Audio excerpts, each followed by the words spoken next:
Olá, boa noite a todos. Eu sou o professor Eduardo Bulhões, coordeno aqui esse semestre a disciplina de Fundamentos de Oceanografia para os alunos de bacharelado e licenciatura em Geografia da UF Campus. Nessa aula de hoje, que é a 10ª aula da disciplina, a gente convida, desde já agradeço o aceite do convite à professora Raquel de Azeredo Muniz.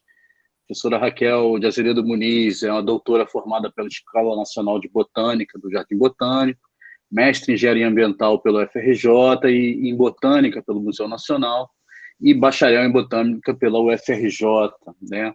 Ela tem ampla experiência em ecologia, monitoramento ambiental com uso de diferentes bioindicadores e educação ambiental, desenvolvida tanto no meio acadêmico científico, como também aplicado ao meio corporativo. A professora Raquel também tem ampla experiência em sala de aula e vai trazer hoje um pouco sobre organismos pelágicos e bentônicos, com estudos de caso recentes que ela participou em Arraial do Cabo, aqui no Rio de Janeiro. Então, essa é uma parte integrante da parte de biologia marinha da disciplina, né? E para nós, Raquel, é um prazer, seja muito bem-vinda, né? Quero estender aí as boas-vindas aos nossos estudantes e aqueles que vão assistir esse vídeo aqui no futuro, né? Então, a palavra está contigo, né? Você pode organizar aí o que você quiser, e se os alunos quiserem fazer também perguntas, podem se manifestar aqui pelo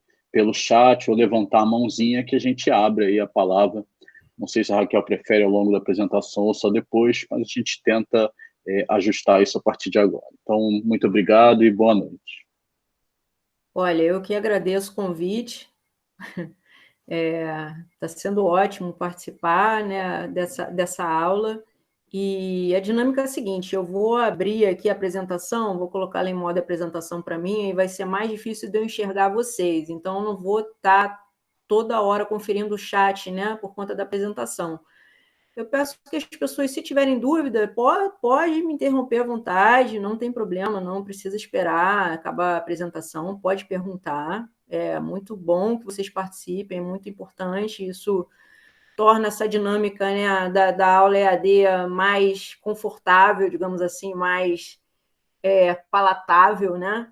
E caso, Eduardo, de repente, se alguém tivesse microfone, escrever no chat e eu não estiver vendo, você me dá um toque, que aí eu posso voltar também à tela de vocês, tá? Com certeza, com certeza. Beleza, eu vou botar no modo apresentação aqui, pessoal, porque acho que vai ficar maior, inclusive, para vocês.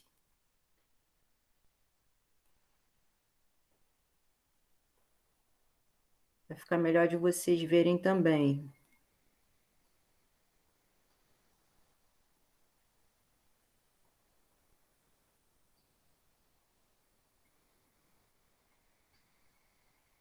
Só um minuto aqui que para mim... não foi modo apresentação, gente. Agora foi.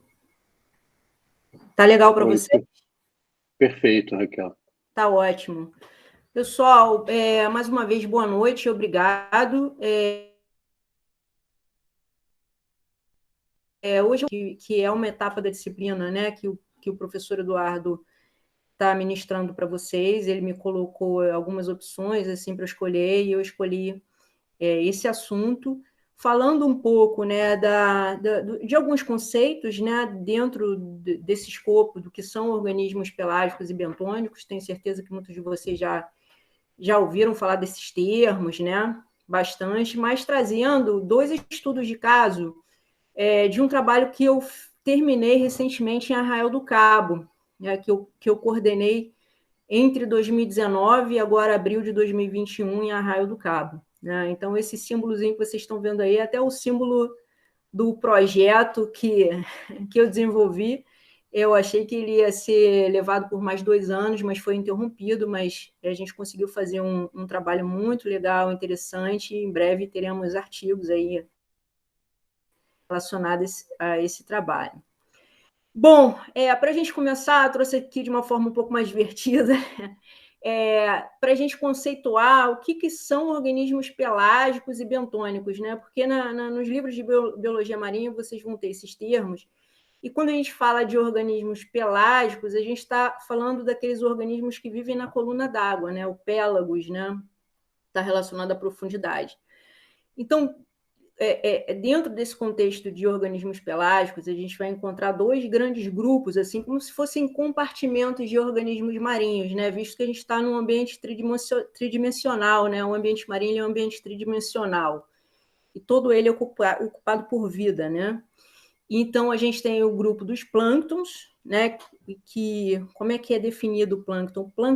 Os plânctons, os organismos planctônicos, eles são organismos que eles estão, na verdade, à deriva, né? O modo de vida deles é à deriva, ou seja, eles não conseguem vencer as correntes, né? Eles não conseguem, eles não têm um poder de locomoção que permita eles serem independentes em termos de natação, né? Então, eles são suscetíveis ali às correntes marinhas, são suscetíveis às marés, enfim, né? Eles têm um poder de locomoção, mas ele é muito limitado. A gente vai ver como.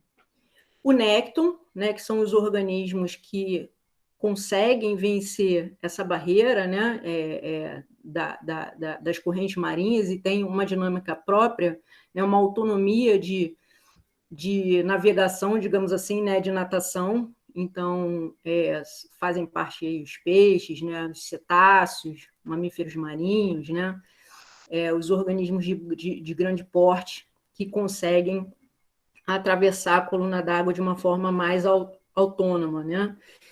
E os organismos, né? Então, a gente tem pélagos e tem o bentos, que são os organismos associados ao substrato marinho. E aí, a gente vai entrar mais à frente nesses conceitos específicos, porque parece que é uma coisa só, mas tem muitas diferenças. Por exemplo, né, no plâncton a gente tem diferentes tipos de plâncton, diferentes tipos de classificações, né? Dentro do bentos a mesma coisa, né? Então, organismos associados ao substrato marinho, mas a gente sabe que, né, no ambiente oceânico nós temos aí uma série de tipos de sedimentos diferenciados, né? Diferentes tipos de perfis marinhos, né? Então, só mostrando esse esquema, mostrando de uma forma ilustrativa aqui como é que se dá, né, esse perfil marinho de fundo, né? A gente tem a plataforma continental, acho que essa etapa aqui o Eduardo já deve ter comentado com vocês, né? Plataforma continental, que é uma área de transição do ambiente marinho do ambiente terrestre para o ambiente marinho, né? Existe uma grande diversidade, na verdade, em termos de extensão da plataforma continental, né? Mas a profundidade varia aqui mais ou menos entre 0 e 200 metros, que é o domínio chamado de epipelágico, né? Que é essa camada mais superficial, que também, né, de 0 a 200 metros, é justamente também essa camada que recebe mais luz do Sol, né? Então, é a camada chamada eufótica, né, de eufótica, né, com luz. É lógico que existe uma variação grande, né, na chegada dessa luz em termos de profundidade. Em alguns locais, quando tem maior deposição de sedimentos na coluna d'água, enfim, essa luz, essa profundidade ela é bastante limitada, né, alguns centímetros, inclusive se a área for poluída, mas em águas mais limpas, a luz solar ela pode chegar até a 200 metros, então nesse domínio epipelágico. E posteriormente a gente tem aí, de acordo com a profundidade, domínio mesopelágico, bate-pelágico, abissopelágico e adalpelágico, né, abaixo dos 4.000 metros. Bom, só mostrando que, na verdade, a gente também, quando entra nesses conceitos, nesse contexto da biologia marinha, a gente percebe que tem muitos autores, e a gente vai ver isso muito corriqueiramente, né, de que apesar dos oceanos, né, apesar do ambiente marinho como um todo, ele ocupar, né, a maior parte do planeta, ele não é todo ocupado em termos de vida, né? Vocês concordam com isso?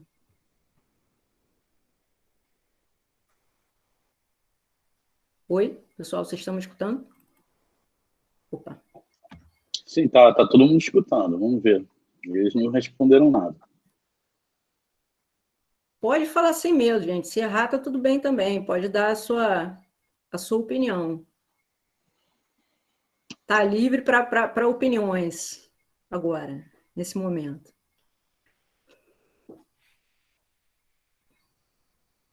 Então, só para trazer à luz, assim, não sei se alguém colocou alguma coisa no chat, mas assim, né, a gente tem a maior parte do globo terrestre ocupado pelo ambiente marinho, a gente percebe que ele é tridimensional, né, que ele não só em extensão, mas em termos de profundidade, né, mas muitos autores comentam que a vida marinha, na verdade, ela vai se concentrar mais próximo à costa, né, a regiões costeiras. E por quê, né? Justamente pela disponibilidade do substrato, né? Tem essa questão da luz solar também, que vai ativar a maior parte da vida marinha por conta da manutenção dos organismos autotróficos ali, fotossintetizantes, que são a base da cadeia alimentar. Então, se a gente for observar esse grande ambiente tridimensional, a vida ela vai se concentrar próximo à costa, próximo, né, nesses ambientes de transição do ambiente terrestre para o marinho, um ambiente costeiro, e superficialmente na zona eufótica, né? Porém, né, essa afirmativa ela tem cada vez mais sido confrontada por novos estudos, né?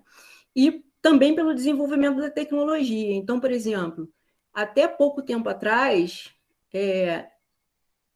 se imaginava que o grande domínio pelágico, propriamente dito, oceânico, né, ali distante da costa, seriam grandes desertos de vida, né?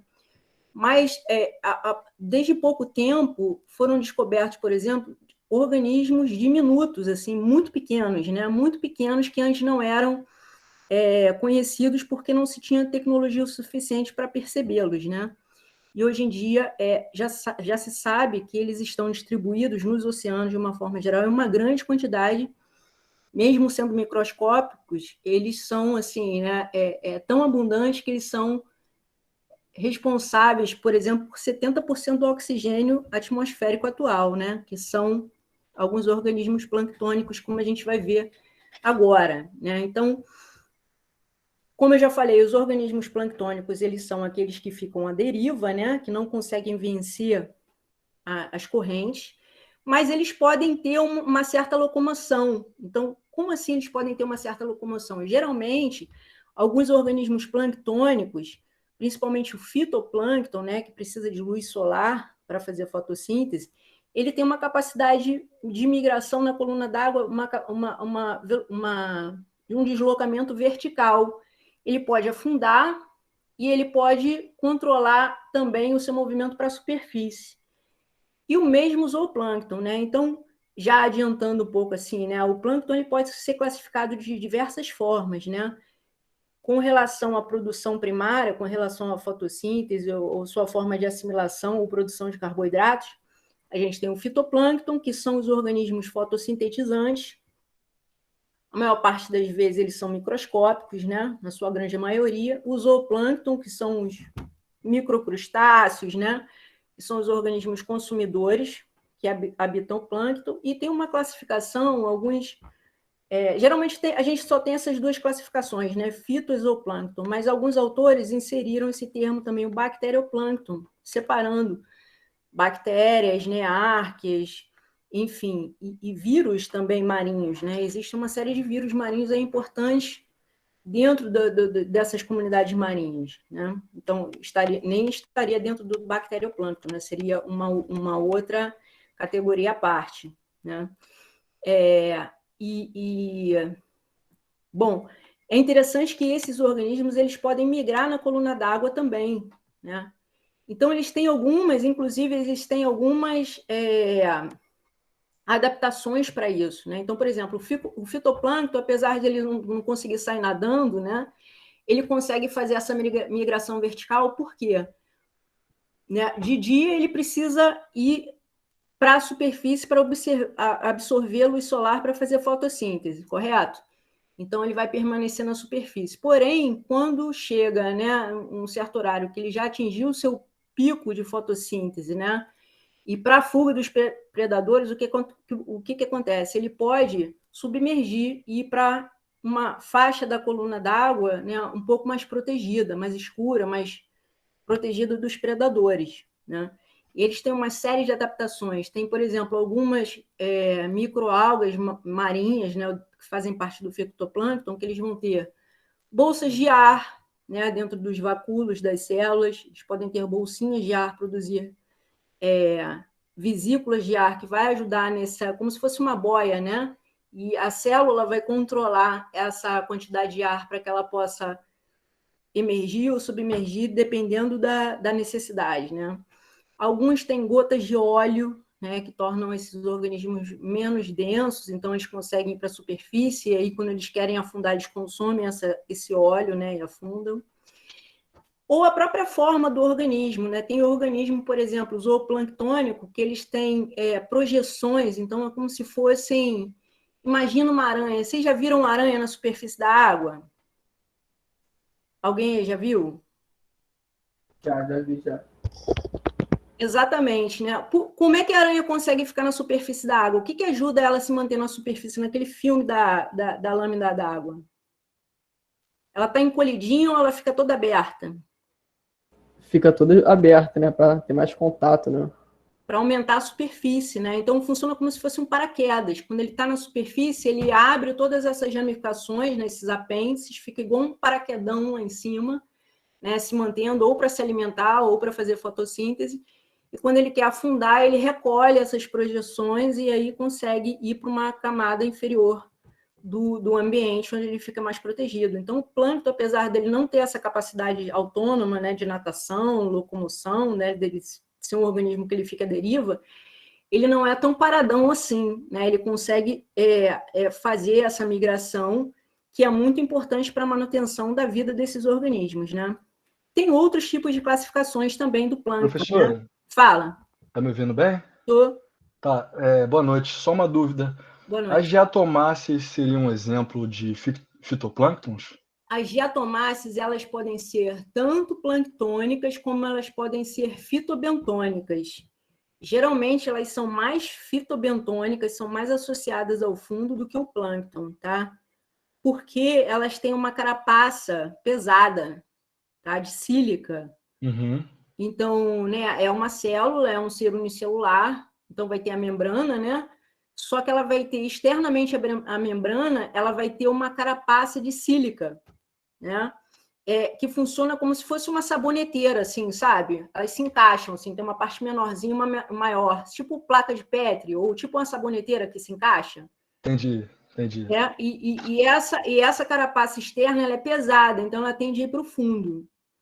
Geralmente, você vai encontrar as diatomáceas associadas a esse fundo. E quando tem grandes florações de diatomáceas, por exemplo, a gente pode ter até depósitos de sílica no fundo marinho, né, por conta dessas proliferações de diatomácea ao longo de milhares de anos, né? E, inclusive, isso tem um uso econômico, né? Se não me engano, é diatomito, né? Esses bancos de diatomito, que são usados para fabricação de produtos para polimento, por exemplo, sabe? Mas quando você tem ambientes que são muito hidrodinâmicos, que tem muito batimento de onda, por exemplo, né?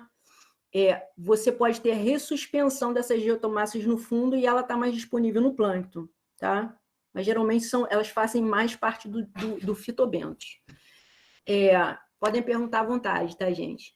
Esse outro tipo de classificação, ele está relacionado aqui, ó, à função do tamanho e estratégia de vida do plâncton. Então, por exemplo, tem o neuston, que é diretamente associado à película superficial da água, né, no filme, está ali na superfície, e o pleuston, né, que são aqueles plânctons que se projetam acima da interface da água, como água-vivas, principalmente caravela. Alguém já viu aquela água-viva caravela? Nossa, eu já vi muito, já até interagi com elas. já interagiu, Infelizmente. tomou uma queimada, gente, aquilo é demais, né? Para quem não conhece, caravela é uma água-viva que tem muito aqui no litoral brasileiro, principalmente no Nordeste, né? Mas esse ano, por exemplo, início do ano, eu vi muito em Arraial, né? Numa das saídas que eu fiz foi em janeiro ou fevereiro. Teve uma ocorrência enorme de caravela, e elas são lindas, né? Elas são meio arroxeadas, assim, arrosadas, tem uma projeção para fora, né? Da água, tipo essa cabeça, entre aspas, aqui da água-viva, que fica para fora, né, da superfície da água, e os tentáculos ficam para dentro, tentáculos enormes, assim, né? E ela queima muito, né? Já vi pessoas assim com risco de vida, sabe? Tendo que ir para o hospital por conta do contato com caravela. Bom, vamos lá. E existe uma classificação do plâncton também pelo tamanho, né? Então, existe a classificação, como a gente viu, pela forma de se alimentar, digamos assim, né? Ou o fitoplâncton, que faz fotossíntese, ou, né, o bacterioplâncton, que pode ser fitozoo, mas está numa categoria específica de procarioto, né? Associada à questão da coluna d'água e pelo tamanho também. Então, a gente tem, por exemplo, o ultraplâncton, né, que é menor do que 0,2 micras. Então, a gente tem, por exemplo, vírus, como eu falei, bactérias marinhas. Né? Tem as proclorófitas, que são microalgas mesmo, até eucarióticas mesmo, com núcleo, e que são tão pequenas que elas foram descobertas muito recentemente assim, pela ciência. Então, grupos inteiros de microalgas que foram descobertas recentemente, porque elas são muito pequenas e têm uma densidade muito grande, né, na maior parte do oceano, né, que era considerado um deserto de vida, como eu falei. O nanoplâncton, né, que varia entre 0,2 e 20 micras, e aí entra as diatomáceas, como o colega perguntou, e os flagelados, os dinoflagelados. Esses dois grupos aqui, ó, principalmente os flagelados são muito importantes em termos de maré vermelhas, tóxicas, inclusive, muitas espécies tóxicas, importantes aqui de serem monitorados no ambiente marinho, principalmente onde a gente tem, por exemplo, galera, fazendas marinhas, sabe? Para produção de mexilhão, para produção de camarão, né? Quando a gente tem essas fazendas marinhas, tem que ter um monitoramento constante de microalgas, né? Principalmente cianobactérias, que também são potencialmente tóxicas, e dos dinoflagelados também, que são tóxicos. Algumas diatomáceas são tóxicas também, né? Mas em termos de toxicidade, os dinoflagelados merecem uma atenção grande, né? Principalmente porque eles podem produzir substâncias, e as cianobactérias também, tanto neurotóxicas quanto hepatotóxicas, né? Então, problemas graves que podem levar à morte, né? Se contaminarem os alimentos, né? O microplâncton, que varia entre 20 e 200 micra, né? E aí eu coloquei alguns exemplos aqui, mas não é obrigatório que todo mundo saiba o que é cada grupo de organismo, né? Mas só para ilustrar. O macroplâncton, que está entre 200 e 2.000 micras, e aí a gente tem o crio, por exemplo, né, que são aqueles microcrustáceos que servem de alimento para vários cetáceos, né? As medusas, que são as águas-vivas, né? E o megaplâncton, que está acima de 2.000 micras, né? Que são algumas águas-vivas também grandes, né? E outros organismos de maior porte. Bom, então, além do plâncton, né, que compõe uma grande diversidade, né, no ambiente marinho, né, e que são extremamente importantes para a produção, principalmente fitoplâncton, né, para a produção do oxigênio. Se antigamente consideravam a Amazônia o pulmão do mundo, né, essa visão, essa fala já mudou. A gente sabe que o pulmão do mundo são os oceanos, né, porque aqueles organismos que têm a maior taxa de produtividade primária, ou seja, a maior taxa de fotossíntese e, por consequência, a maior taxa de produção de oxigênio, é o fitoplâncton, e sempre foi, né? E sempre foi, inclusive o fitoplâncton e o fitobentos, né? O ambiente marinho é que transformou a nossa atmosfera no passado de uma atmosfera rica em metano, né? De uma atmosfera rica em CO2 para uma atmosfera rica em oxigênio que permite a vida agora, né? Foram os micro-organismos fotossintetizantes no ambiente marinho, né?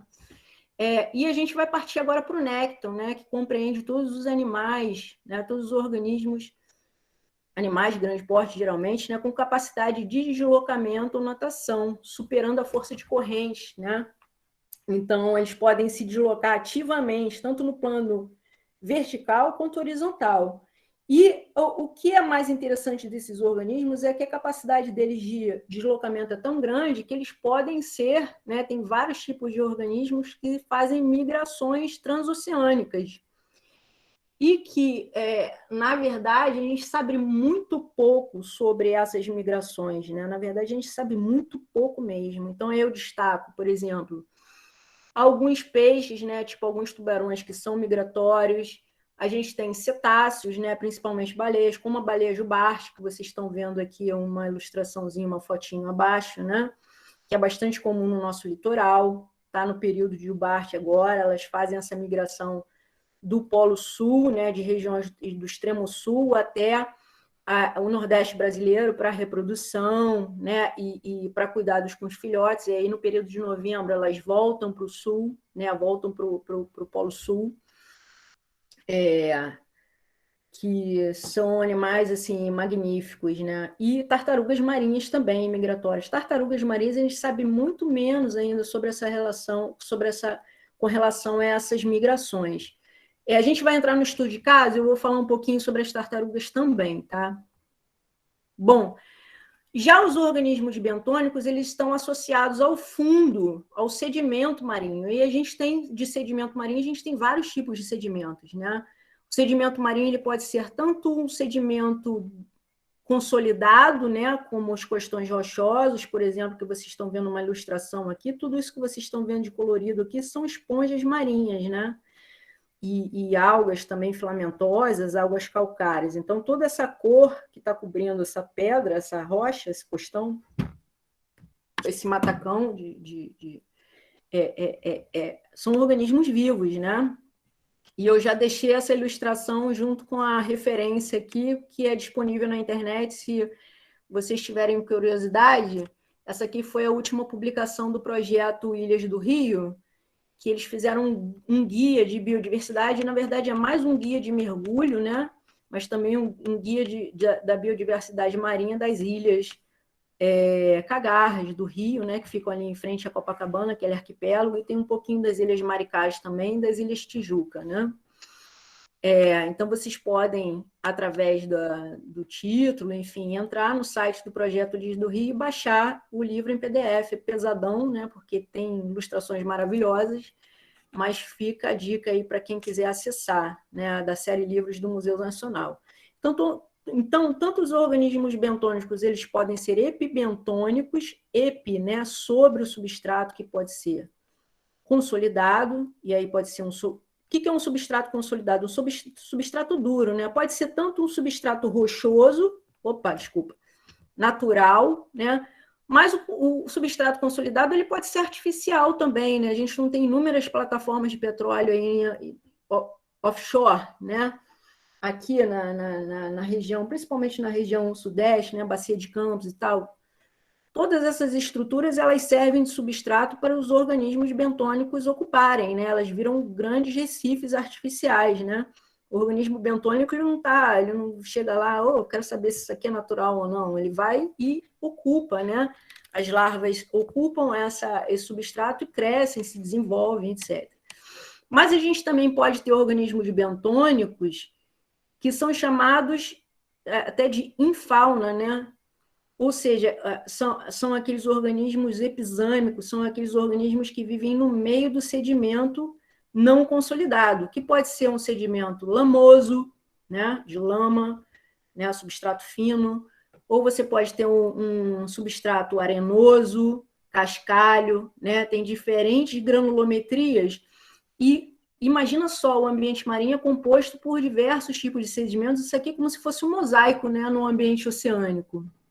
Você tem pequenas áreas, né, ou áreas que têm predominância de um ambiente de substrato lamoso, né, mais fino, outros vai ter um substrato mais grosso, de cascalho. Então, tem uma diversidade imensa, como se fosse uma colcha de retalho, né, no fundo marinho. Cada tipo de substrato, né, tem organismos que vão gostar mais de viver no substrato lamoso, né, no sedimento fininho.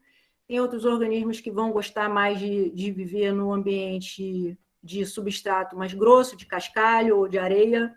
Então, a diversidade de organismos que vivem, né, no meio do substrato, do bentos episâmico, né, é enorme. Né? E a gente tem tanto animais, que estão mais representados aqui nessa ilustração, como a gente também tem microalgas que fazem parte do ambiente bentônico, que é o fitobentos, que a gente comentou agora, né? Elas podem viver no meio do substrato também. Inclusive, as diatomáceas, elas conseguem se movimentar no substrato, né? Elas têm essa capacidade. Ou você pode ter o fitobentos também, que são macroalgas, né? Que podem se prender no substrato consolidado ou não. Tem macroalgas também que são adaptadas para o ambiente não consolidado, né? Que podem estar associadas a recifes corais e etc. E aí eu trouxe aqui algumas ilustrações sobre alguns ecossistemas marinhos que têm a predominância, né? Eu trouxe ilustrando essa questão dos organismos bentônicos, né? Os mais comuns aqui na costa brasileira são os costões rochosos, né? Principalmente na região sudeste do Brasil, aqui Rio de Janeiro, né? Até ali Santa Catarina, a gente tem um predomínio dos costões rochosos, né? Que geralmente eles vão ser estudados de acordo com a sua zonação. Então, eles têm zonas bem definidas, né? Degraus aqui bem definidos, né? A gente tem a parte supralitoral, que é chamada, né? Onde é uma região mais seca, né? Com mais incidência solar, sujeita ao splash marinho, que a gente chama, né? Que é aquele borrifo do batimento de ondas, né? Então, a gente vai ter alguns organismos bem característicos, né? Por exemplo, a baratinha da praia, né? A lígia, do gênero lígia, que até, não sei se vocês viram Porta dos Fundos uma vez, meu Deus, eu ri muito, que eles fizeram um episódio com a baratinha da praia, mas não vou comentar sobre isso agora. É muito engraçado. Se vocês procurarem, depois vocês procurem Porta dos Fundos, baratinha da praia, e vocês vão rir muito. Então, as pessoas têm medo delas, né, Raquel? Eu já vi muita gente correndo, inclusive aluno correndo do bicho. O bicho não faz nada, né? E nem é sujo, né? Não faz nada. E ele só vive nessa zona supralitoral, realmente, né? Vive aqui comendo as alguinhas que estão aqui, né? São organismos até extremamente resistentes, né? Porque imagina, essa parte do costão rochoso é inglória, né? Insolação direta, fica muito quente. Quando chove, quando não chove, a salinidade vai nas alturas, e de repente chove, a salinidade vai lá embaixo, né?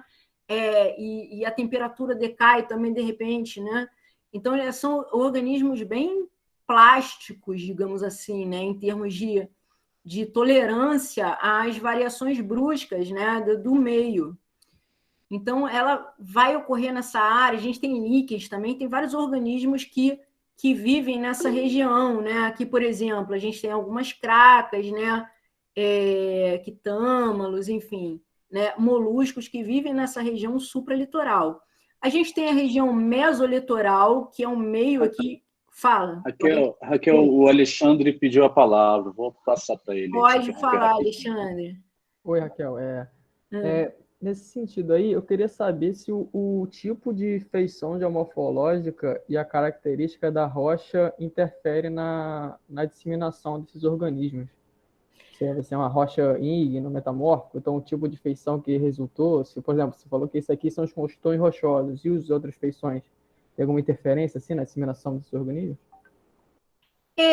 Olha, Alexandre, eu não lembro na biologia ver algum estudo verificando realmente as diferenças geomorfológicas. O que a gente vai verificar em termos de substrato consolidado, como, né, os costões rochosos de diferentes origens físico-químicas, geológicas, é que o que vai variar, por exemplo, em termos de tamanho da faixa, né? Porque, como eu estou falando, essa aqui é a faixa supralitoral, tem a mesolitoral, né, que está sujeita a variações da maré, e tem a infralitoral, que é permanentemente submerso. Então, por exemplo, a gente tem costões rochosos que a parte supralitoral vai ser enorme, e outros que vai ser curtinho. Mas por quê? Está mais relacionado à inclinação do costão rochoso, né? Está relacionado mais à exposição desse costão rochoso a batimento de onda, por exemplo, entendeu? Então, por exemplo, se eu tenho um costão rochoso que está em áreas mais abrigadas, né, onde não tem, por exemplo, quase batimento de onda, o mar é calminho, o que acontece com essa zona supralitoral? Ela vai ser menor em extensão, né, em comprimento, né, em área, do que um costão rochoso que vai estar exposto a batimento de onda intenso, porque o batimento de onda intenso ele vai levar água lá para cima, né? Então, o tamanho desse costão dessa etapa aqui, né, dessa faixa supralitoral vai ser maior numa área batida, entendeu? Agora, diferenças em termos de se é uma rocha metamórfica ou ígnea, eu acho que não. Tá? Não lembro de nenhum estudo dentro da biologia marinha que fale sobre isso, mas tenho a impressão que não. Acho que está mais relacionada a isso, né? A exposição ao hidrodinamismo, né? Ao batimento de ondas e inclinação, né? Do costão também. Beleza? Beleza, Raquel, obrigado. Nada. Bom, como eu falei, tem a faixa mesolitoral, que é aquela faixa que vai estar... Aqui os organismos vão ser casca grossa mesmo, eles vão ser, assim, super-heróis, tá? Porque vão ser aqueles organismos que vão estar sujeitos à variação diária da maré, né? Então, muitas vezes vão ser organismos que vão estar ali absorvendo impacto de onda, eles vão ter adaptações específicas para isso, né? Para se prenderem a esse substrato, para não ser levados pela maré, pelas ondas, né? Por exemplo, perna-perna, né? Que é aquele mexilhão que a gente adora comer com limãozinho, né? A galera que curte ir para a praia comer esse mexilhão perna-perna, que nem é nosso, inclusive, né? Ele veio na época das caravelas, enfim, e se instalou e agora já é brasileiríssimo, né? Principalmente no prato, de quem gosta. E a região infralitoral, que é a região permanentemente submersa. Aí a gente vai ter o predomínio de algas, né? De peixes, de organismos adaptados a essa condição permanentemente submersa. Aqui é um link, essa ilustração eu tirei, e a próxima também, desse manual de ecossistemas marinhos para educadores. Então, se alguém tiver interesse, ele está disponível na internet em PDF, é uma publicação do ICMBio que eu acho muito legal, assim, né? Traz várias ilustrações, traz várias explicações ali resumidas, então é legal para quem, né, pretende dar aula sobre isso, ou por curiosidade mesmo para saber mais sobre os ecossistemas marinhos brasileiros, tá? Um outro ecossistema predominantemente bentônico, é lógico que a gente vai ter o nécton também associado, o plâncton, né? Mas predominantemente bentônico, chamando atenção para esses organismos que ficam fixos a substrato consolidado, né? Muito representativos aqui da costa brasileira também, são os recifes, né? Os recifes de coral, que eu chamo aqui de recifes biológicos, porque os nossos recifes brasileiros, eles não têm o predomínio de coral, né? Que são animais quinidários, que, né, aparentes ali das águas vivas, né? Então, vocês estão vendo, por exemplo, aqui, né, um tipo de coral cérebro, né? Os corais cérebros muito comuns aqui, principalmente na região de Abrolhos, né? Mas aqui no Brasil não tem o predomínio em termos quantitativos de corais, não. O predomínio é de alga calcária, né? São de algas calcárias. Então, são recifes biológicos formados, em sua grande maioria, de algas calcárias. São algas, galera, que parecem pedra, tá? Você olha assim, o costão está coberto daquela capa rosinha, né? Vê o costão todo rosinha, assim, lindo, né? O que é aquilo ali? É alga calcária, é alga viva crescendo em cima do costão, e ela parece uma pedra, né? Quando ela forma rodolitos, né?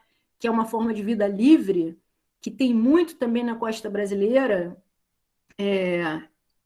ela parece uma pelota, tá? De pedra rosa, só que é uma alga, é um organismo vivo, tá? Aqui, elas aqui, ó. Tá vendo? Os rodolitos. Eu acho que alguém está perguntando alguma coisa aí no chat. Sou eu, professor. Pode falar. Tá. É bem conhecido que tem um Recife, acho que foi recente até essa descoberta ali na foz do Rio Amazonas. Tem uma dúvida muito grande do que tem lá, se realmente é Recife de coral, mas eu vi falando que tinha muito desse rodolito também. Os rodolitos, né? Aqui tem uma fotinho dela, ó, tá vendo? São algas calcárias, parecem umas pelotas de pedra, só que é alga viva, né? Existe um banco de rodolitos imenso na costa brasileira na altura entre o Rio de Janeiro e o Espírito Santo, tá? E isso aqui é uma riqueza marinha, né? Um produto bastante desejado aí por várias indústrias, tá? Porque ela é um banco de calcário, né? Só que é um banco de calcário vivo. Então, tem empresas que utilizam algas calcárias, por exemplo, para a fabricação de ração animal, né?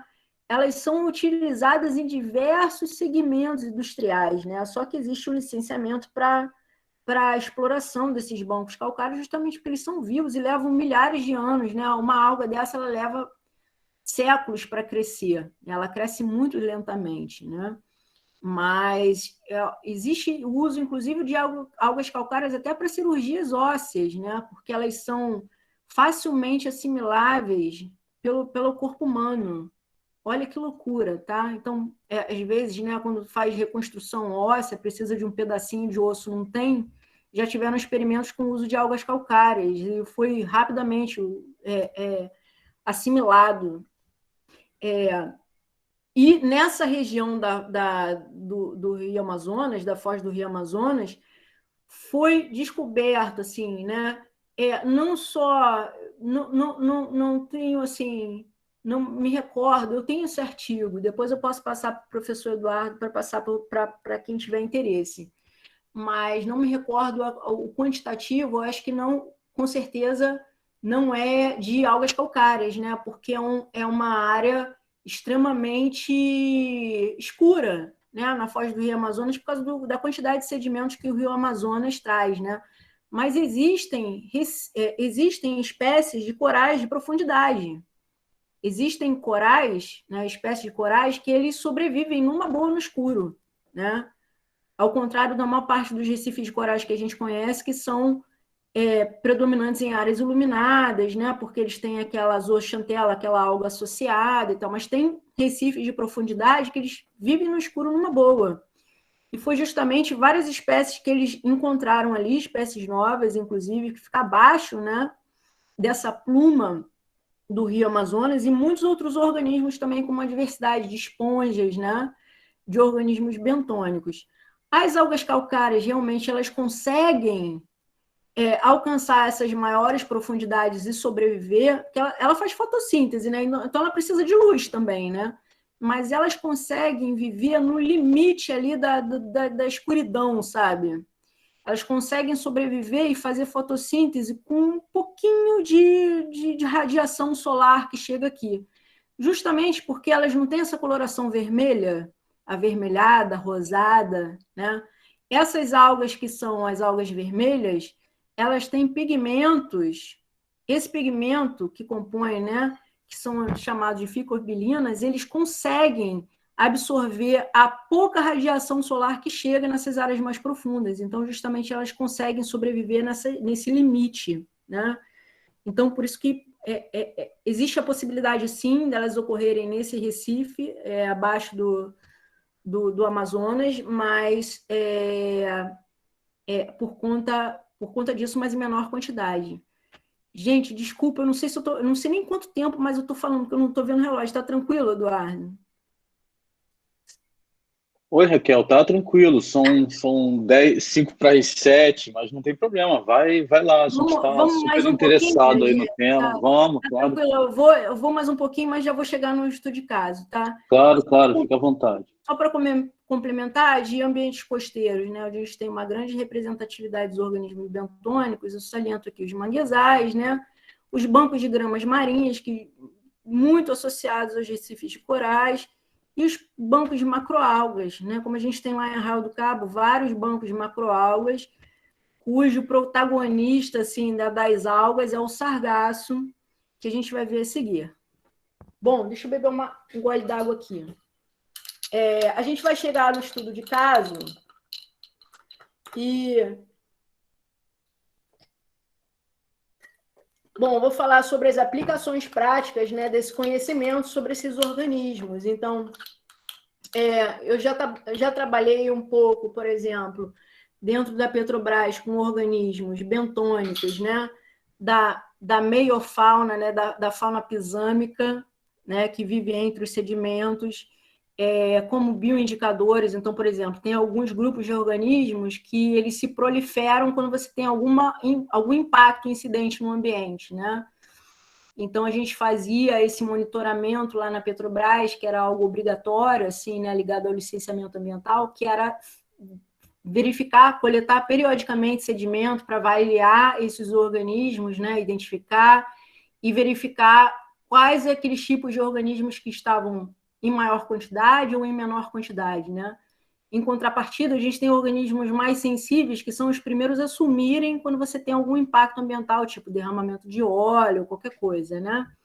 Então, a gente fazia esse trabalho. E nesse trabalho mais recentemente, que eu fiz lá em Arraial do Cabo, a gente fazia o monitoramento de cetáceos, né? De baleias, golfinhos, e quelônios, que são as tartarugas marinhas, lá em Arraial do Cabo. Também o monitoramento, também para avaliar o impacto, mas nesse caso, com relação ao porto. Não sei se vocês sabem, lá em Arraial do Cabo tem o porto, que é o Porto do Forno, que está parado há um bom tempo, né?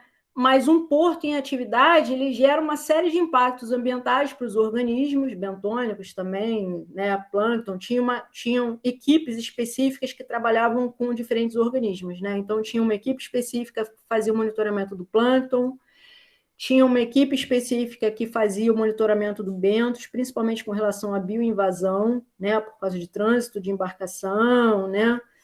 Plataforma, etc. E a gente fazia o monitoramento do nécton, principalmente em relação a esses organismos-alvo, né? Porque eles são os principais afetados pelas colisões com embarcação, né? Então, um dos principais problemas com relação a um porto em atividade numa área costeira é a colisão de embarcações, principalmente embarcações rápidas, com tartaruga marinha e com golfinho ou baleia, né? Então, a gente ficou fazendo esse monitoramento entre 2019 e 2021, agora em abril. Teve uma interrupção por conta da pandemia, de alguns meses, aí no período de 2020, né? Mas a gente retomou e conseguiu coletar uma quantidade de dados bem legais, né? Ao longo desse tempo. Então, lá em Arraial do Cabo, é imprescindível, né, que esse monitoramento seja feito, porque lá tem uma RESEX, tem uma unidade de conservação, como a Reserva Extrativista Marinha, né?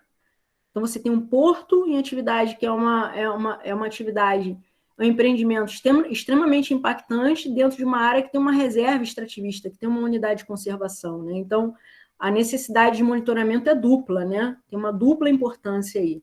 E é um local, e aí entra... Na verdade, não é dupla, é tripla, né?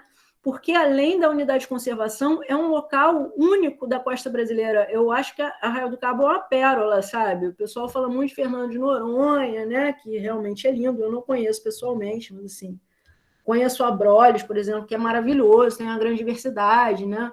Tem a questão dos recifes de corais, dos corais endêmicos em Abrolhos, mas Arraial do Cabo, apesar de ser um local uma área marinha extremamente degradada atualmente, ela ainda guarda uma grande diversidade de espécies, né, marinhas, tem uma riqueza marinha incrível por conta da ressurgência, né, que é aquela corrente fria, né, que ressurge do fundo, né, por conta de regime de vento. Eu vou falar sobre isso já, principalmente no verão, nessa região.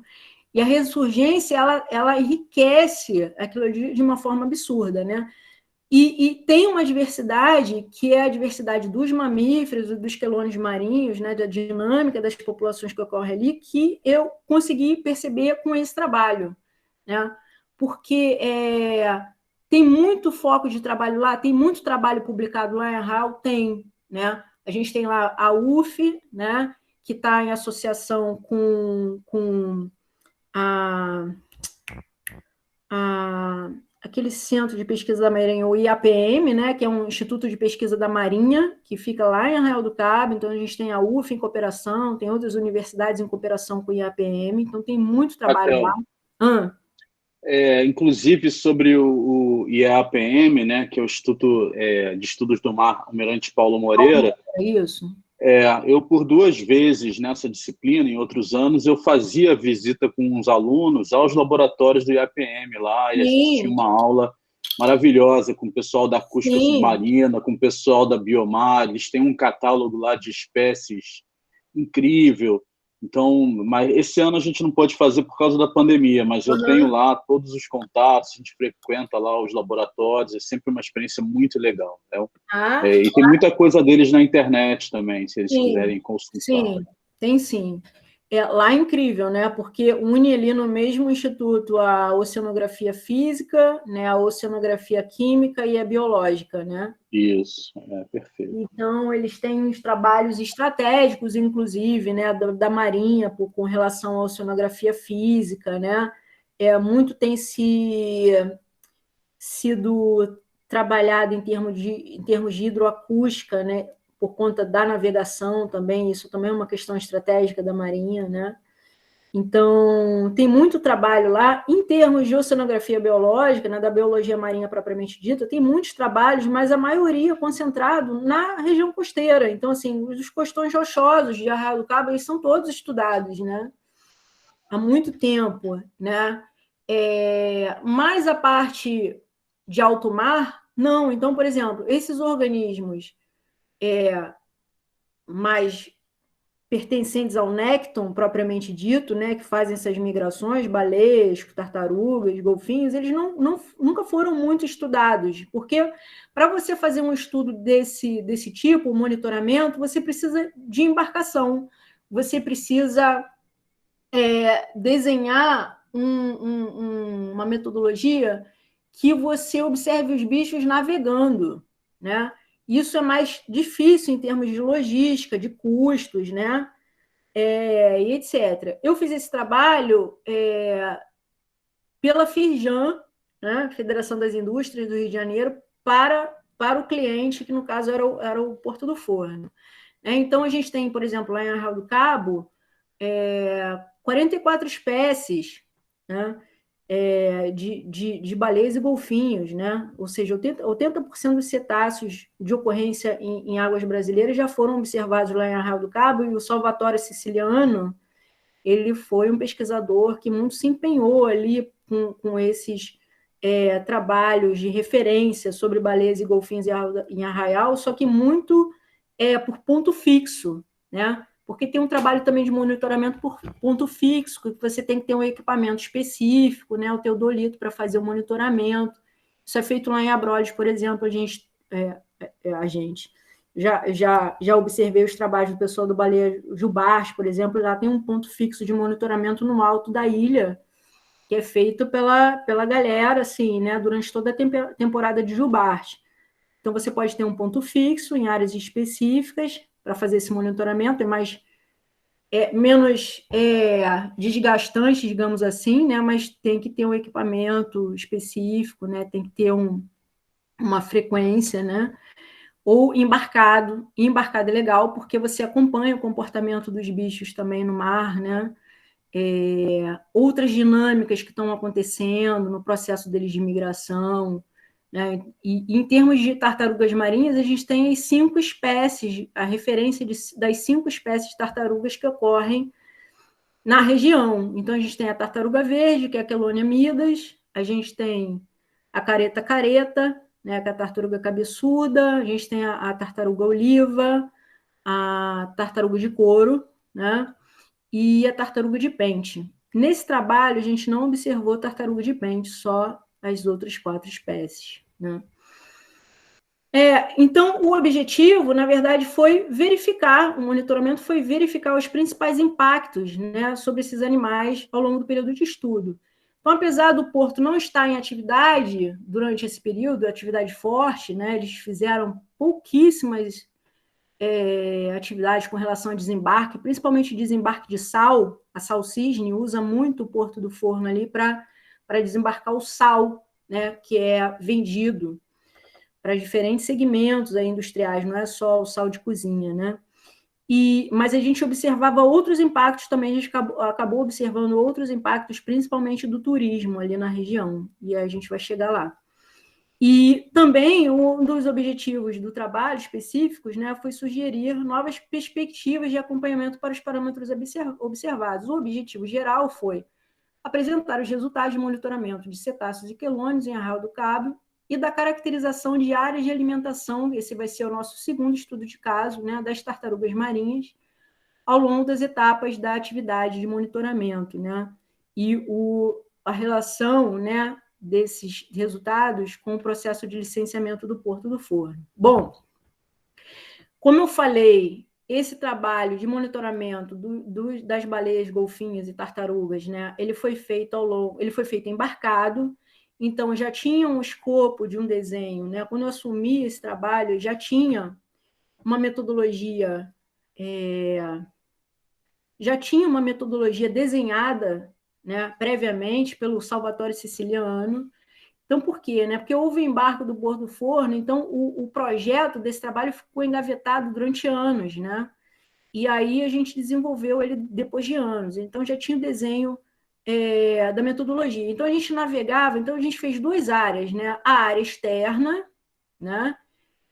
De Arraial do Cabo, circundando toda a área de Arraial do Cabo, e uma área interna. Então, aqui nessa baía, digamos assim, né? No meio entre a região do Cabo, propriamente dito, e a ilha de Cabo Frio, que é a Ilha do Farol, a gente também fez esse monitoramento aqui embarcado, seguindo essa trajetória, tá? Que são os transectos. Então, na parte externa, os transectos, eles tinham 3 quilômetros cada um. Opa, desculpa, gente. 3 quilômetros, né? Cada um dessas arestas aqui, né? Cada um dos transectos tinha 3 quilômetros de extensão, então a gente navegava sempre que possível toda essa extensão por dia de trabalho, né? E também no mesmo dia a gente fazia essa área interna que tinha transectos de diferentes tamanhos, né? De diferentes comprimentos, irregulares. E a gente fez, né, ao longo do trabalho, além da observação dos animais, quantificação, identificação, a gente fazia o registro fotográfico, né? A gente fez salinidade também, então a gente coletava água do mar e media a salinidade nos pontos extremos, de início e de fim de cada transecto, né? E coletava também dados de temperatura da água e vento, né? Direção e velocidade. Esse foi o esforço de campo, então, ao longo do projeto, a gente fez 8 campanhas, na verdade, 7 campanhas e meia, né? Porque o projeto acabou, a gente tinha feito metade da campanha 8. Cada uma das campanhas tinha 6 dias de monitoramento que a gente distribuiu aleatoriamente ao longo do tempo. Por quê? Porque não dava para fazer dias seguidos, tá? Uma questão em relação à aleatoriedade do tempo foi melhor análise estatística, né, mantendo a aleatoriedade para as análises, mas também, mesmo que a gente quisesse fazer em dias seguidos, não dava, né, por conta da questão de mau tempo. Então, assim, muito variável essa questão do clima em Arraial, né? A gente pegou, inclusive, passamos perrengue algumas vezes com relação à entrada de frente fria, né? Ondulação e etc. Alguém quer perguntar alguma coisa? Não? Raquel, quantas pessoas embarcavam com vocês? Como é que é a equipe de biólogos para um trabalho desse? Então, tem até a fotinho da galera no final. Eu coordenava 2 pessoas comigo, 2 biólogos, um especialista em cetáceo e tinha uma menina especialista em tartaruga, né? E, geralmente, quem nos acompanhava também era um outro rapaz da Firjan que fazia um monitoramento de aves marinhas. No início eram 2 rapazes, né, que iam com a gente, mas depois, com o tempo, como eles tiveram que se dividir lá dentro da Firjan por conta de trabalho, demanda de trabalho, ficou só um, que era o Cristiano. Então, a princípio, éramos 5 pessoas, né? Depois ficaram 4 pessoas com monitoramento, incluindo aves. Tá? Então... Raquel, pode falar. Você falou aí que teve a tempestade, né, que a frente fria e as ondas atrapalhavam. Vocês fizeram um estudo também sobre o clima de ondas da região, a interferência disso? A gente não pegou dados de ondas, não. A gente pegou os dados de vento, porque os dados de vento influenciavam, né? De velocidade, assim, era uma dinâmica louca, porque o trabalho de monitoramento embarcado, para a gente fazer esse trabalho de cetáceos, a gente também não pode ir, nem metodologicamente, nem só uma questão de segurança, mas uma questão de qualidade dos dados, né, para ser obtidos. Não adiantava a gente navegar com onda grande e com vento forte. Por quê? Porque a ondulação atrapalha a gente observar o animal, se ele está presente, que animal é, se confunde muito, entendeu? O que a gente chama de os carneiros, né? Então, assim, por exemplo, quando chegava 20 nós, a partir de 20 nós de vento, de velocidade de vento, a gente abortava a saída. Então, eu tinha que ficar que nem uma caçadora de clima, tempo, sabe? Verificando o tempo todo previsão de tempo para poder marcar as saídas, porque eu tinha que ver uma previsão que atendesse a metodologia, né? Que a gente pegasse o mar mais tranquilo possível para fazer a melhor observação dos bichos. Então, quando tinha vento forte, significava onda grande também, tá? E nessas condições a gente não navegava, mas os dados de vento deram uma resposta incrível também, porque é a dinâmica de ventos de Arraial do Cabo que rege a ressurgência lá. Tá? Vamos lá. E isso também a gente observou, essa dinâmica de ventos, ela também se reverbera aqui na resposta da temperatura da água, lógico, a ressurgência, né? Como vocês podem ver, isso aqui é dado de temperatura, né, nas 2 etapas. Eu dividi em etapa 1 e etapa 2 por conta do intervalo que a gente teve com relação à pandemia, né? Que a gente fechou aqui em dezembro de 2019, depois retornou em março de 2020, depois ficou um tempão sem fazer trabalho, e aí só foi retomar de fato em setembro de 2020. Então, a gente fez um intervalo por conta da pandemia entre março de 2020 e setembro.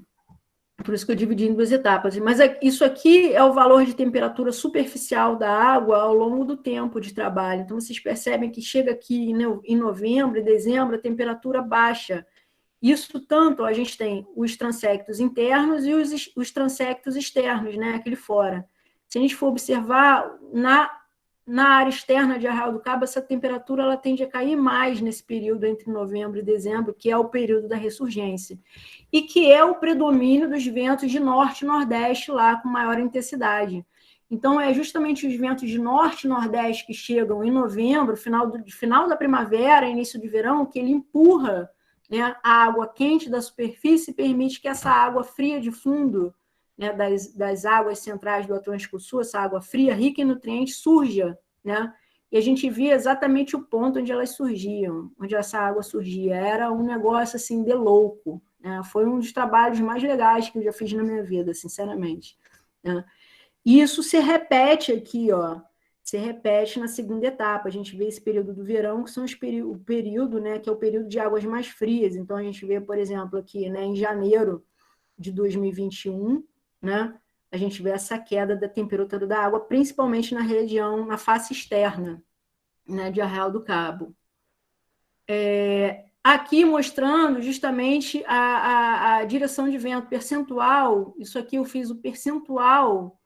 Eu fui lá nos dados do INMET, né, eu coletei os dados de vento e fui vendo em termos de frequência de direção do vento. Então, se vocês forem observar, o predomínio aqui de ventos na região é a da parte nordeste, leste, né? Nordeste, né? O predomínio de ventos nordeste durante todo o ano, né? a gente tem nossa face nordeste e leste, né, que é justamente esse vento que aciona a ressurgência.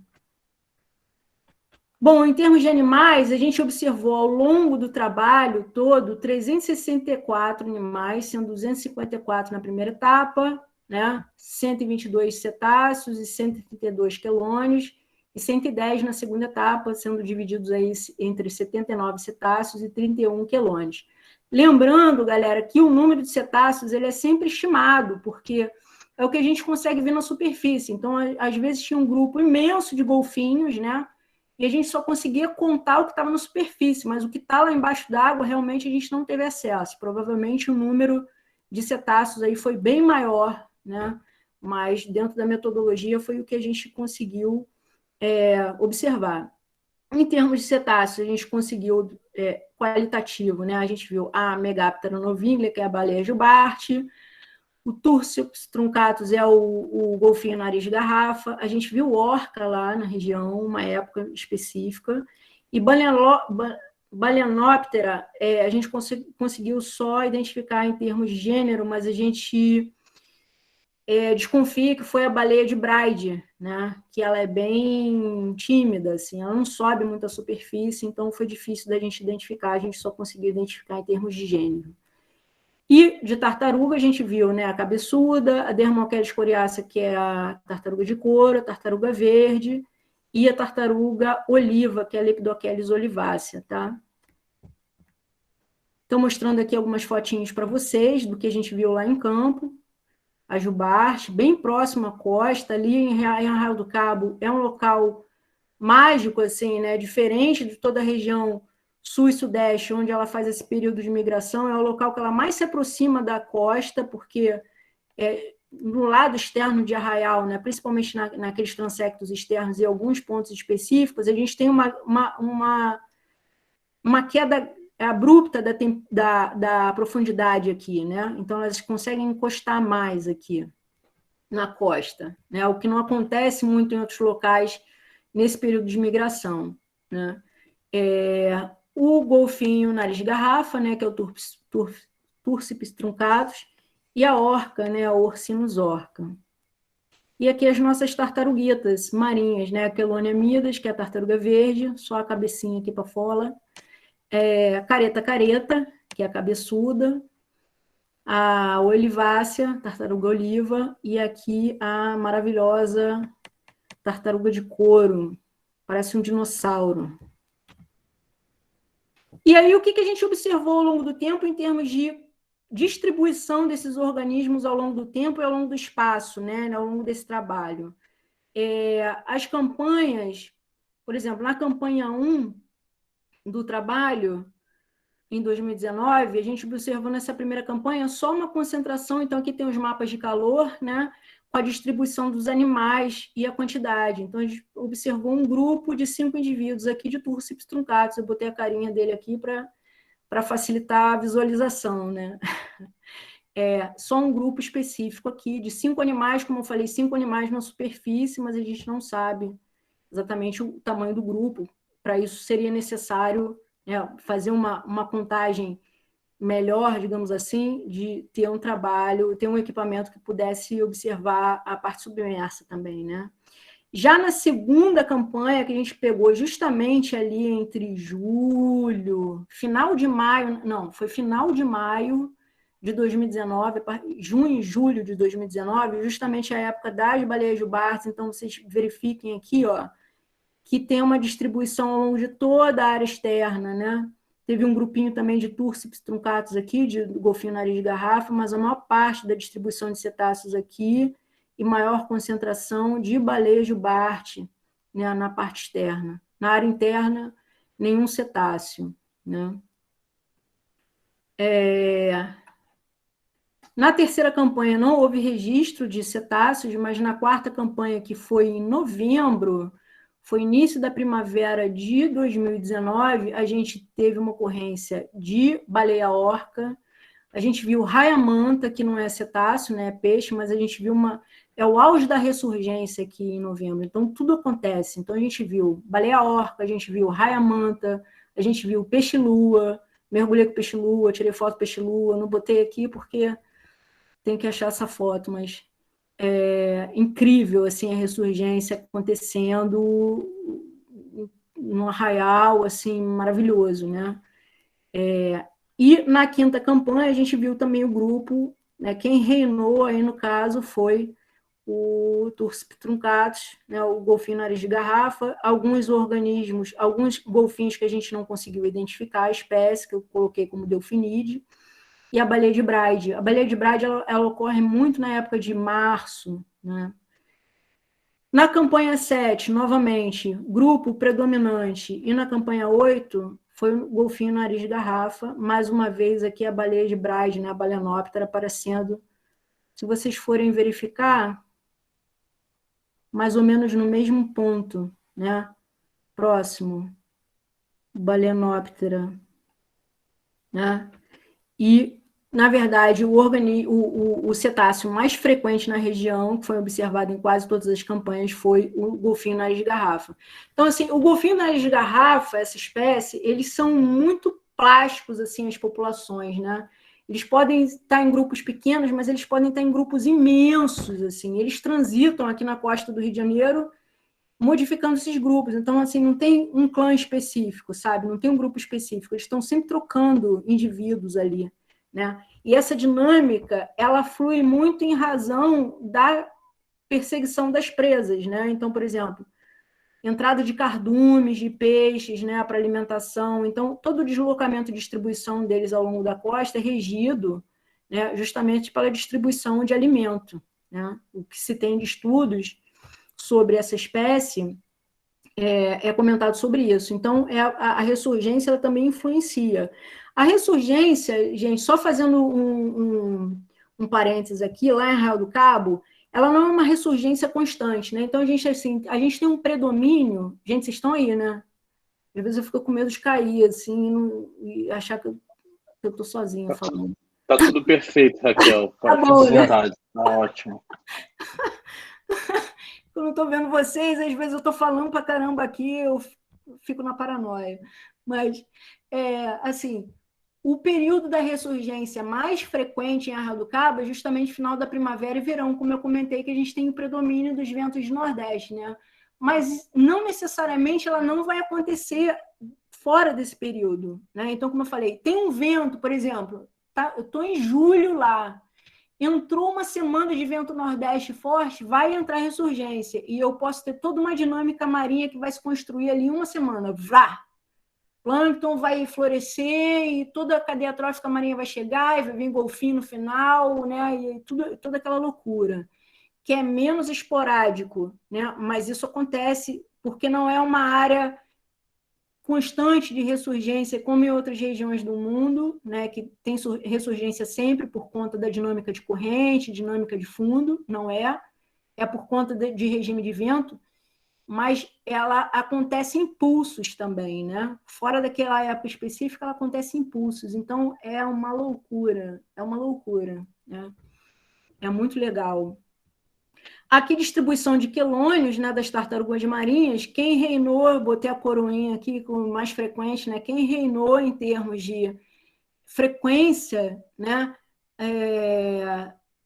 na presença, né, em quase praticamente todas as campanhas, foi a tartaruga verde, a Chelonia midas, e tanto a Chelonia midas, muito a Chelonia midas, que é a tartaruguinha verde, né, quanto a tartaruga cabeçuda, careta, ela utiliza essa região de Arraial do Cabo, de Cabo Frio, como áreas importantíssimas de alimentação dessas tartarugas. Tartaruga verde muito no período juvenil.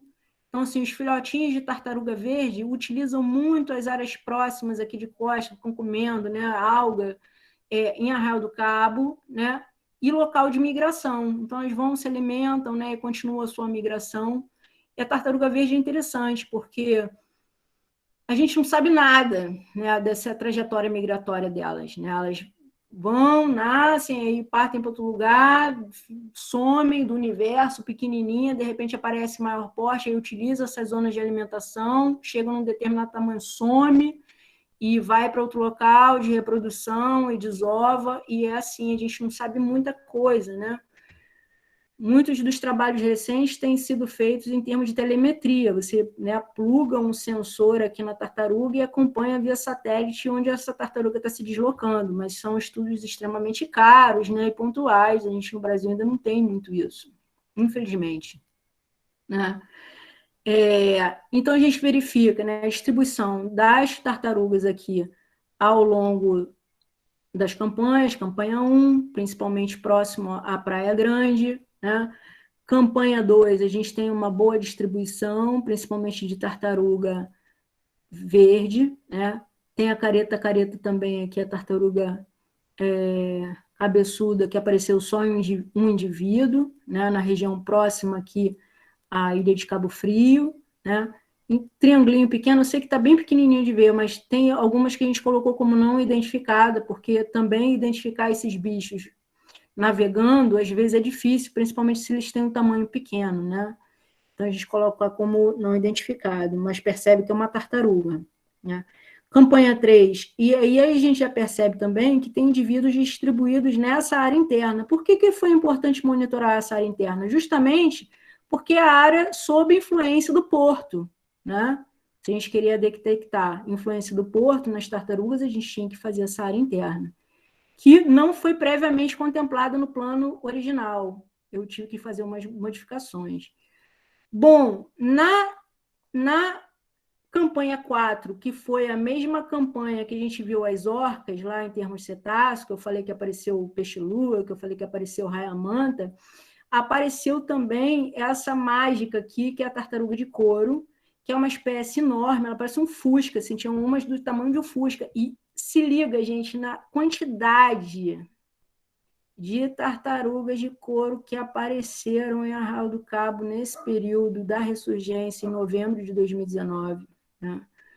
Elas são magníficas e foi algo que é uma novidade lá. A gente vai publicar, a gente está tentando publicar, já tentamos publicar nota sobre isso, é um dado inédito, então vocês estão tendo aqui em primeira mão essa concentração desses animais, que são animais oceânicos, migratórios, não se sabe quase nada sobre esses animais, e eles se concentraram nesse período. A gente teve, sei lá, foram 67 tartarugas de couro que foram observadas só nessa campanha 4, né?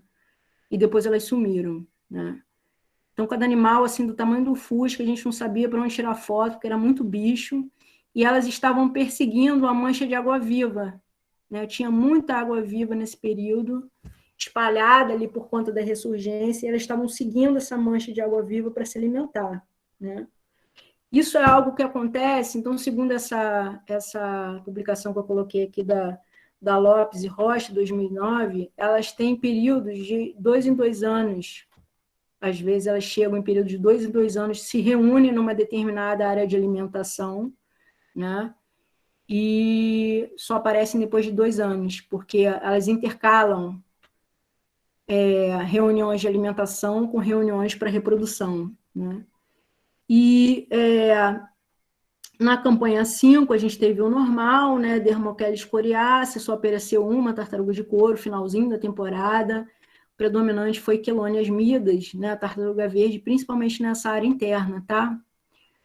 É legal que a gente vê a tartaruga de couro, ela está distribuída tanto na área externa quanto na área interna também, mas principalmente na área externa. Campanha 6, campanha 7, campanha 8, predominando aqui a tartaruga verde, tá?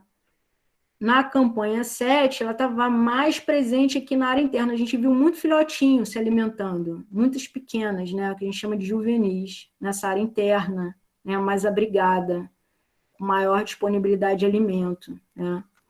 Então, como eu falei, determinadas áreas, como a Arraial do Cabo, elas são o corredor migratório e área de alimentação, principalmente para a tartaruga verde. O que a gente conseguiu verificar de impacto principal nas tartarugas? Já que o porto não estava em grandes atividades de operação, mas a gente observou muitos animais machucados, mortos, né? Principalmente com casco danificado por conta de aborramento com embarcações de turismo ou por jet ski. Essa aqui a gente pegou o animal, tentamos resgatar ele, mas ele afundou, animal grande, a gente não conseguiu resgatar para levar para para ele ser socorrido. Provavelmente ele morreu, tá? Mas ela é real, por conta do turismo, né? Totalmente predatório, totalmente louco, né? Tem muita mortalidade desses animais por conta dessa questão. Estou finalizando, galera. Então, o segundo estudo de caso, além desse trabalho de monitoramento, a gente fez o monitoramento embarcado, a gente fez a caracterização das áreas de alimentação das tartarugas marinhas. Então, a gente fez mergulho, né, trabalho de mergulho, tinha que fazer a caracterização da área de alimentação, né, ver quais os organismos bentônicos que predominavam ali, do que as tartarugas se alimentavam, né, elas estavam presentes no costão rochoso, fazendo o quê? Né? Se alimentando, se reproduzindo, tinha mais adulto, tinha mais filhote, né? E então foram 5 pontos distribuídos, aqui a gente tem 2 pontos, um em cada parte, o A e o B, né? Um em cada extremo da Praia do Forno, por causa do porto, né?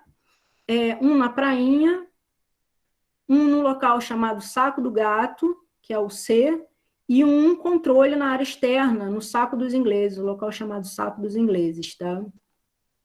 E a gente também coletou dados sobre ferimento ou doenças nessas tartarugas marinhas, principalmente a fibropapilose, que é uma verruga, como se fosse um câncer, né, que vai dando na tartaruga. Esse é um indicador importante, por exemplo. Tem alguns estudos que apontam a maior incidência dessa doença, dessa tartaruga, fibropapilose, em locais com alta poluição orgânica. Então, é um indicador aí de pressão antrópica, né, por conta de poluição por esgoto e etc. Fizemos só 3 campanhas, né, por conta também de mau tempo, né, e da limitação do projeto ter se encerrado de repente. E o resultado que a gente observou, mais uma vez, a tartaruga verde, só observamos tartaruga verde, não observamos outras espécies de tartaruga nos pontos de mergulho, só as verdes, principalmente juvenis. Então, foram observados 93 animais, né, distribuídos ao longo desses pontos.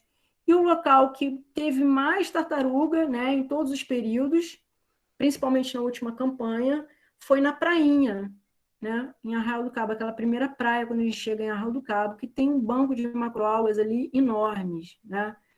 Então, só para vocês verem, né, a gente, por exemplo, Praia do Forno, né, os 2 pontos na Praia do Forno, a gente fazia a caracterização. Então, o que a gente observou mais? As algas turf, que são essas algas pequenininhas, né, que crescem tipo um tapetinho mesmo, cobrindo o costão, né, que também são uma importante fonte de alimentação para vários animais, mas as tartarugas gostam mesmo e estão em maior quantidade quando tem a presença do sargaço, que é nessa época da ressurgência que eles estão viçosos, né? Que é essa alga que a gente está acostumado a ver flutuando às vezes, né? Porque elas têm essas vesículas flutuadoras aqui, né? Parece uma plantinha mesmo, né? Uma alga parda, né? Que a gente chama, ela é dourada, ela é bem bonita e pode ficar bem grande, dependendo do local, né?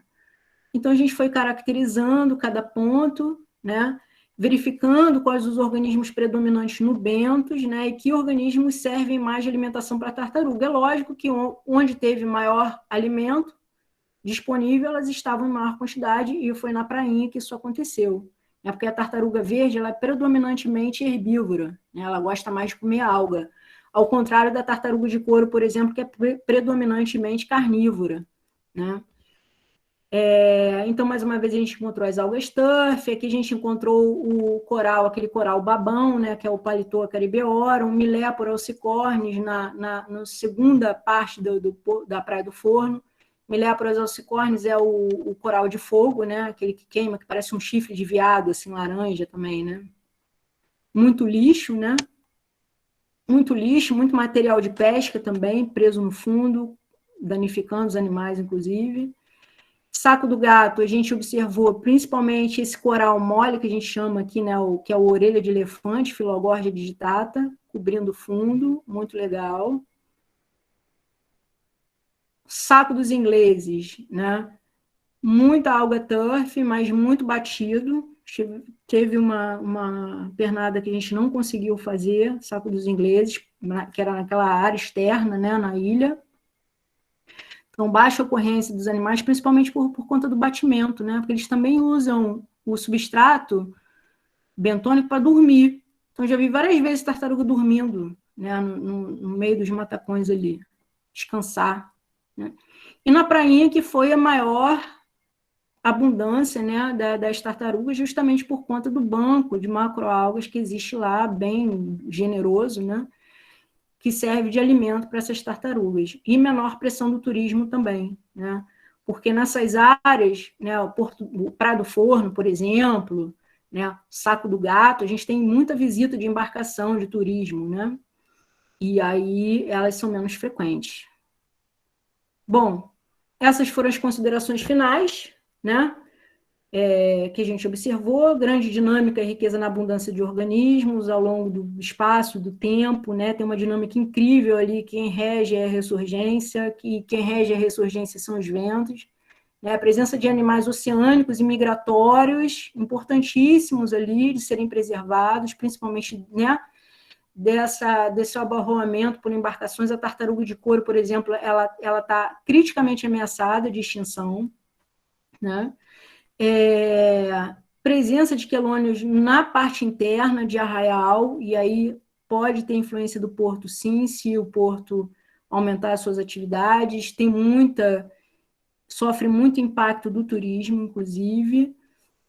Não foi identificado o impacto direto no Porto do Forno, por conta da baixa atividade, né? Turismo foi o principal.